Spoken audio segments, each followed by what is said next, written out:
I'm Jacques. Filmmaker, editor, creative director, and a bunch of other things.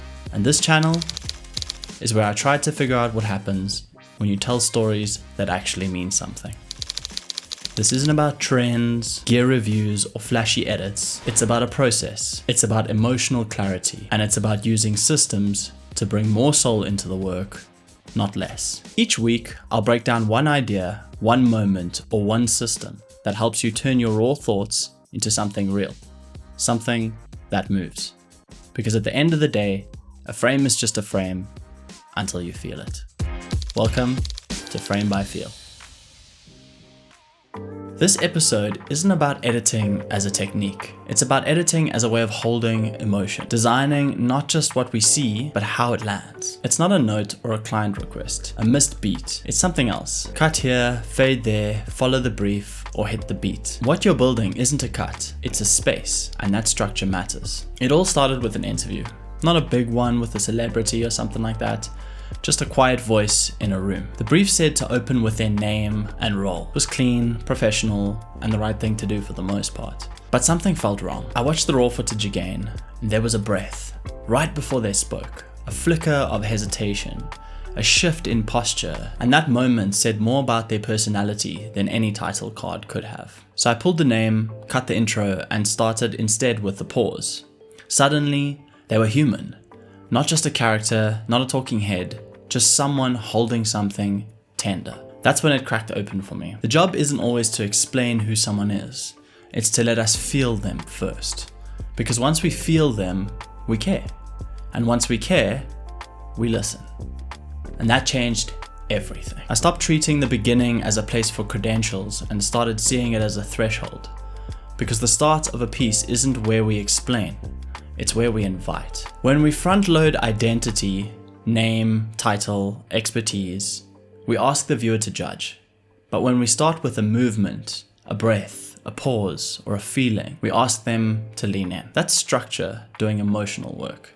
It's the architecture of trust. Think of a timeline as a series of feelings, not events, not shots, moments. Moments we ask the audience to carry with them, even after the frame cuts away. The cut isn't just a technical decision, it's an emotional handoff. Some directors cut to control the scene, others cut to let it unfold. It's the difference between Finch's precision and Chloe Zhao's patience. One shapes from the outside in, and the other listens from the inside out. The longer I edit, the more I ask, how long can I hold before I interrupt something real? Sometimes the most important frame is the one you don't rush past. We talk a lot about rhythm and rules.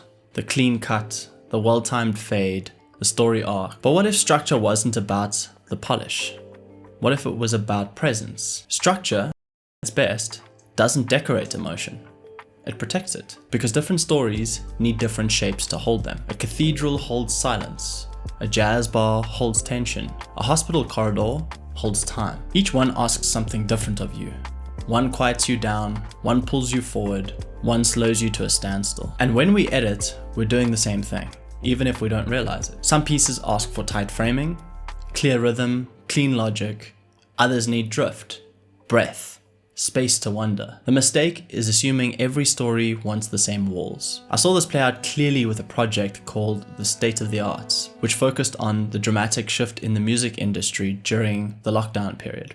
In 2020, I'd just been coming off the back of a pretty busy touring schedule. I'd say 10 to 12 shows a month. Pretty much living out of a suitcase. And we're really on this growth curve.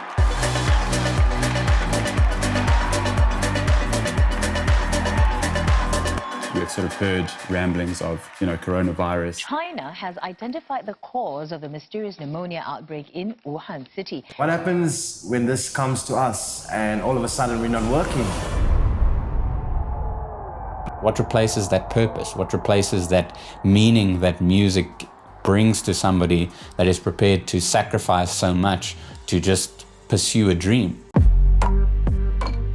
We had almost nothing to go on. Couple of interviews, some festival after movie footage, and some submissions from the artists themselves. The rest had to be felt, and then built. The story wasn't given to us, it had to be shaped from scattered moments of truth. Early interviews opened up with celebration. People lit up as they spoke about touring, energy, movement, connection. But then the shift. Pandemic. Lockdown. Silence. Suddenly, those same voices sounded smaller, slower. We began layering the scenes like emotional bricks. Joy, uncertainty, loss, grief, reflection, hope. It wasn't a linear structure, but it was a structure of feeling. And what held it together wasn't coverage, it was care. The shape of the story wasn't in the footage, it was in how we held the footage. That's architecture. That's the frame doing what the dialogue couldn't. Some of the edits I've worked on, the ones I'm proudest of, don't stand out. They're not flashy, they don't get shared, but they hold something, quietly. They're moments where someone sits in silence for a few seconds longer than expected, or a scene that cuts just before the viewer is ready. That discomfort and that pause, it makes the viewer feel something. It makes the moment stay. That's the invisible part of this work. There's a kind of edit that doesn't pull focus, but instead pulls feeling. When someone says, "I don't know why this part hit so hard," that's it. That's the structure working behind the scenes.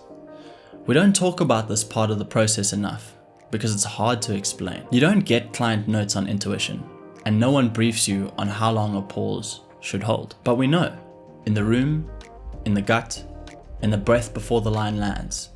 That's the edit. And honestly, those are the moments that matter the most.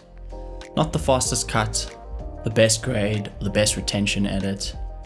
It's the ones that leave something behind, even if no one can put their finger on it. I'm curious, what's a moment that stayed with you? A scene from a film, a shot from your own work, a feeling that lingered because of how it was cut, or maybe how it wasn't. Drop it down below. I'd love to see the moments that hit for you. They don't have to be perfect, just real, because those are the ones that shape us, as editors, as viewers, as people. Maybe it was the stillness before a reveal. Maybe it was the breath someone took before they spoke. Maybe it was the part that no one else noticed, but you did. That's the edit that I'm talking about. Drop it in the comments down below and let's start a conversation. I still come back to the moment where I noticed that pause before the interview started. It wasn't long, it wasn't loud, but it held everything we needed to feel. And maybe that's the point. Maybe editing isn't about building sequences.